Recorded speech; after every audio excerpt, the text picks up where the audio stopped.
chaos of delight. Yeah, well, my mind is a chaos of delight, maybe more chaos than delight sometimes. I think right now what gives me a chaos of delight is completely unrelated to science. It's actually something which stemmed from Dorothea Bate and being interested in Dorothea Bate's work. And it was expanding from that and realising how many other women she worked with in her lifetime. And that blew my mind because I'd always treated her story as being a lone woman sort of striking out in a world full of men and frock coats and whiskers, and it was a really simple, nice narrative. But when you actually tease apart and go wider, you find out that when she was on Crete in 1903, there were actually 2 other women excavating there, doing archaeology and running digs, 2 American women, Harriet Boyd Hawes and Blanche Wheeler. And so I was like, okay, 3 women, 1 year, in one tiny island, what else is there? You look elsewhere, and then there are like 5 or 6 women doing archaeological digs in Egypt at the same time. And if you look further and expand even further to a few years later, these women then train up another generation of women. And so Dorothea Bate helped women like Gertrude Catton Thompson start their careers in archaeology, and Dorothy Garrod learn about Ice Age animals. And Dorothy Garrod became the first woman professor at an Oxbridge University. She was a Disney professor of archaeology, and she was based at an all-women's college, and she trained up another enormous generation of women.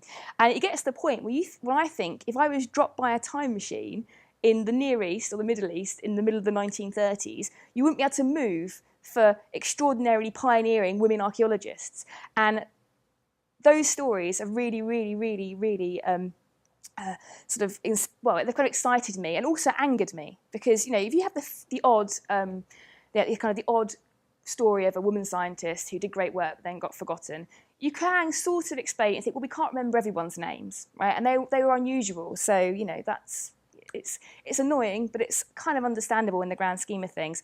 But when you start to realise there were hundreds of women doing this kind of work, and yet it's made hardly any impact on the kind of popular imagination of what was going on in those fields at that time, that starts to annoy me. And so I've really, I suppose, become preoccupied with finding out about these women and trying to sort of explore and highlight the connections between them, the networks between them, and the work that they did, just to kind of sort of bring them to a wider audience. And so, at the moment, my brain has been almost full of this kind of crazy network patterns and trying to link women together because they all work together. So Dorothea Bate worked with Dorothy Garrod and Gertrude Catton Thompson. All 3 of them worked with a geologist called Eleanor Gardner.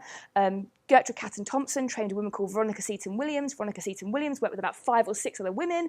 Agatha Christie was an archaeologist in her later years, and she was all part of that team as well. There was a woman called Kathleen Kenyon, who was she was the acting director of the Institute of Archaeology during the war years, and she led huge digs in Palestine and what is now Israel, and in this area called Jericho. She was really instrumental, and she launched so many other women into other careers, and she was extraordinary. She was a real character. She apparently stalked the halls of the Institute of Archaeology, followed by her braying hounds, sort of with her mink coat and sort of barking at people.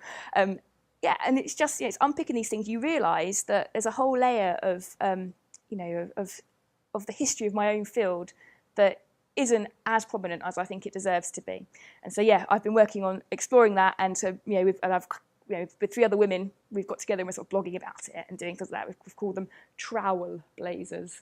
So, boom. But no, and it's been really fun. And so that's the chaos in my mind, and the delight as well. And the science almost seems more linear in comparison, although it clearly isn't. But yeah.